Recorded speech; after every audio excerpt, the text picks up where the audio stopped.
E aí, o que ele percebeu? Então, no começo, aquelas crianças lá que começaram a serem estimuladas, estabelecia uma conversa com o pesquisador. O pesquisador pegava e, então, me fala, quem que é a pessoa que você mais gosta na vida?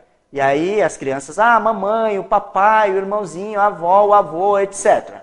Então, assim, o pesquisador estimulava a criança a expressar o seu sentimento de ternura, certo?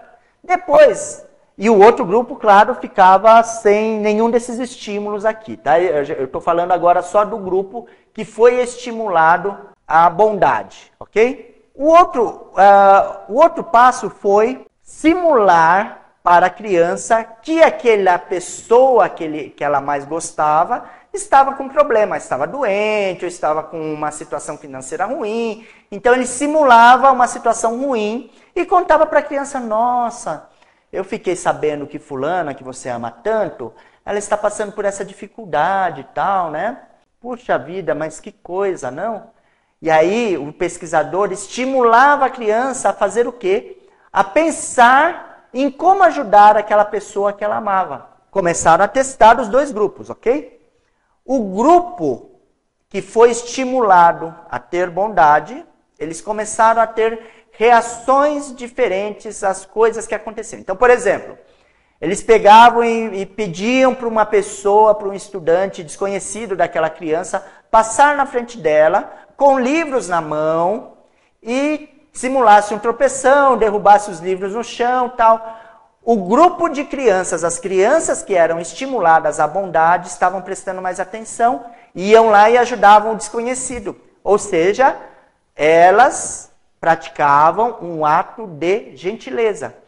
As crianças do outro grupo, quando passavam pelo mesmo teste, do desconhecido derrubando os livros no chão, tomando tropeção, elas nem percebiam que alguém tinha...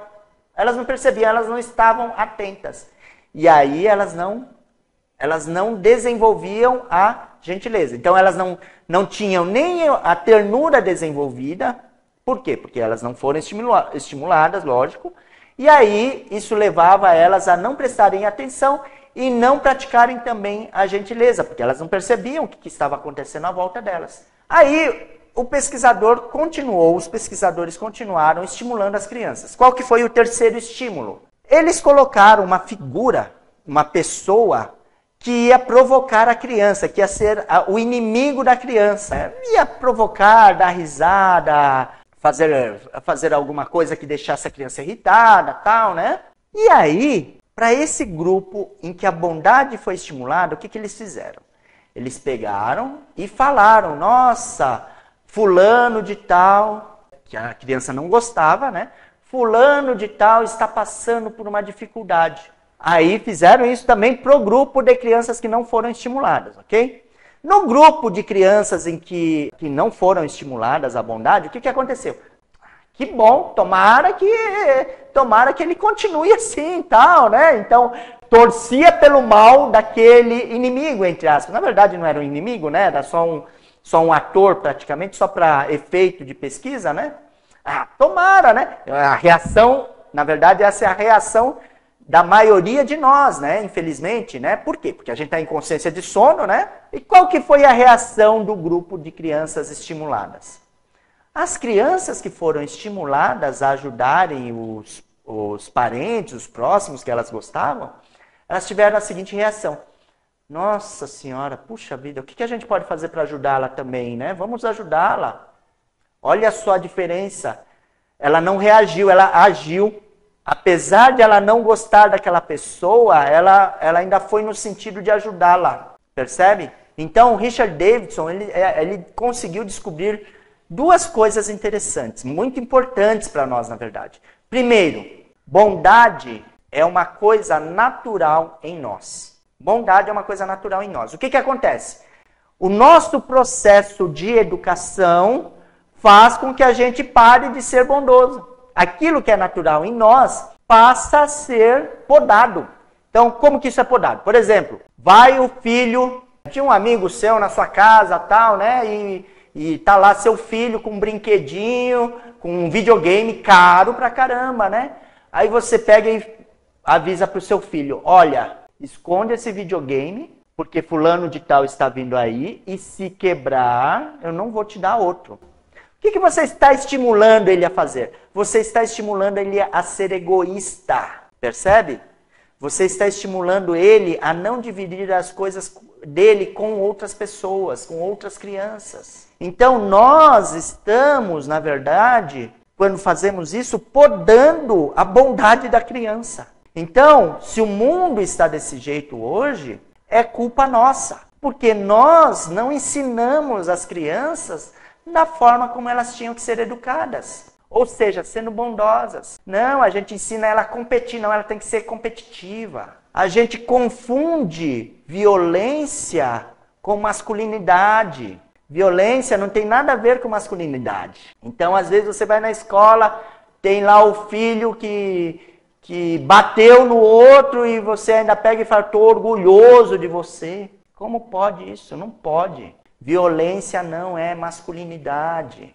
Então, a gente está construindo esse mundo do jeito que ele está aqui. Se a gente está sofrendo as consequências do mundo hoje, é nossa culpa. Nós não educamos as nossas crianças. Entendem? Mas, enfim, voltando, né? E aí eu usei a palavra caridade, né? Por quê? Bondade é o mesmo que caridade, tá bom? O que é caridade? Caridade é o amor em movimento. É a melhor definição que eu conheço de caridade, tá? O amor em movimento. E o que é o amor? O amor é um sentimento. É algo que vem de dentro de nós. Como que você desdobra o amor em movimento? Então, toda vez que você executa um verbo, age para ajudar alguém que está próximo de você. Pode ser qualquer pessoa. Uma pessoa que você ama, uma pessoa desconhecida ou até um inimigo. Então, olha só.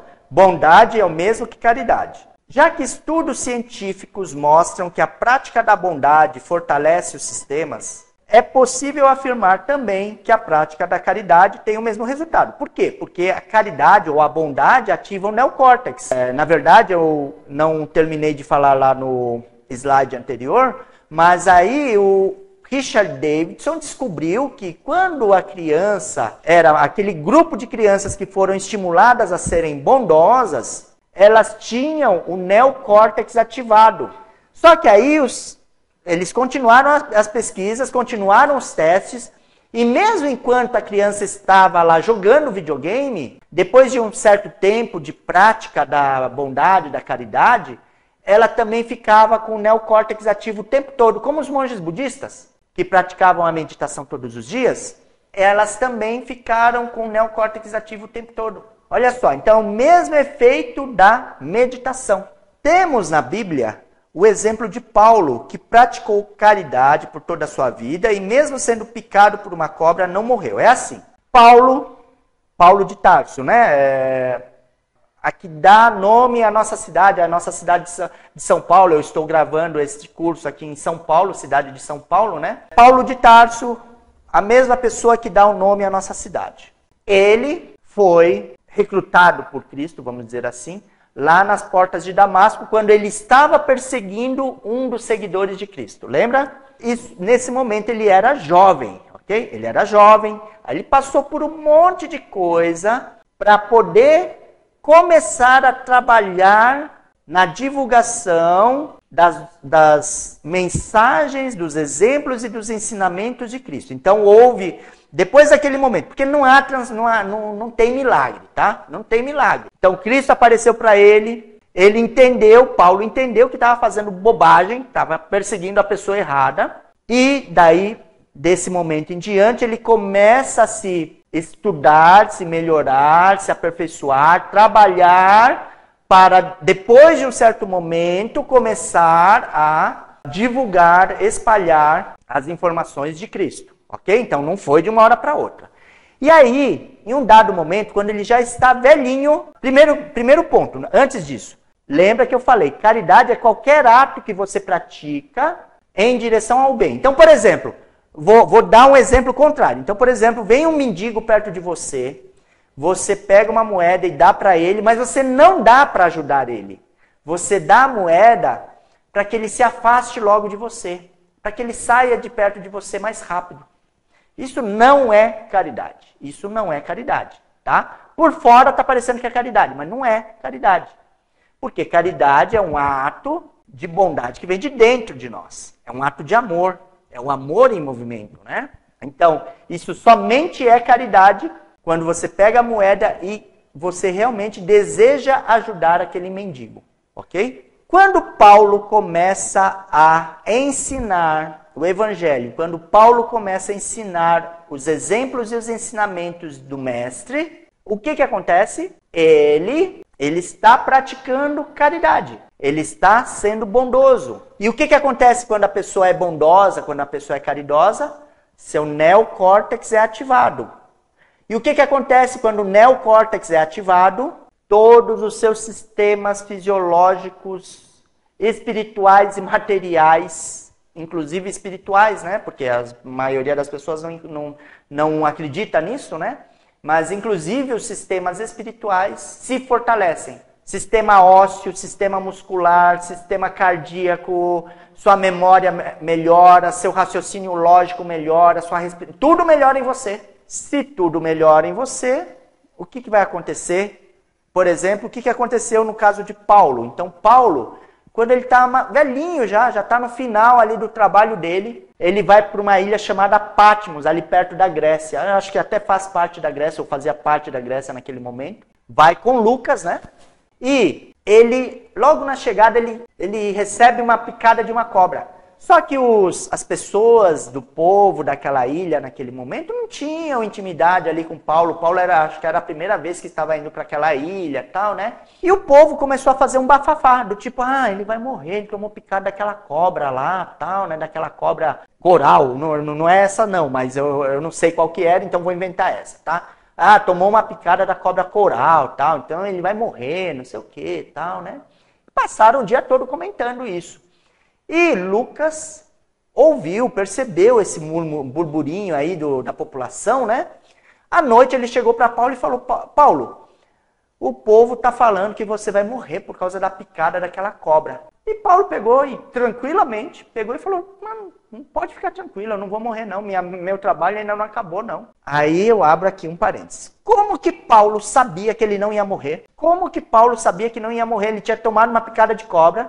E ele, assim, é uma pessoa instruída, tá? Ele era doutor da lei, ele ia ser chefe dos doutores da lei dos judeus, tá? Então ele não é uma pessoa bobinha, não. Ele sabe muita coisa, ele estudou bastante.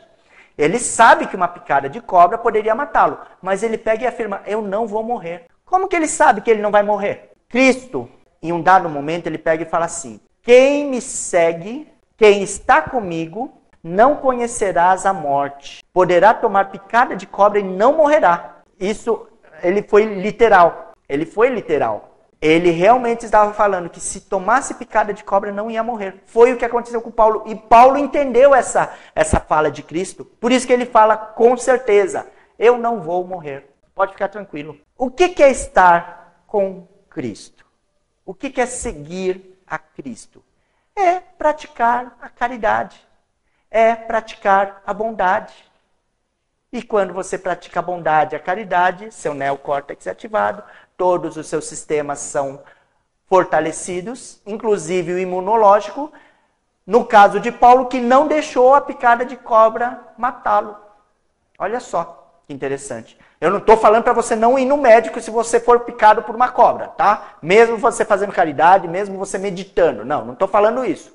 Vá buscar socorro, etc., tal, se acontecer uma coisa dessas com você. Mas o que eu estou querendo dizer é que, cientificamente hoje, nós conseguimos já provar que o que está ali, o que aconteceu com Paulo, hoje tem uma explicação científica. Aquilo que aconteceu com Paulo tem uma explicação científica. Não foi nenhum milagre. Então é por isso que nós estamos falando de meditação. Então, na próxima aula, no próximo vídeo, eu vou mostrar para vocês o que vocês devem fazer para meditar, tá bom? Então, eu aguardo você no nosso próximo vídeo. Até lá!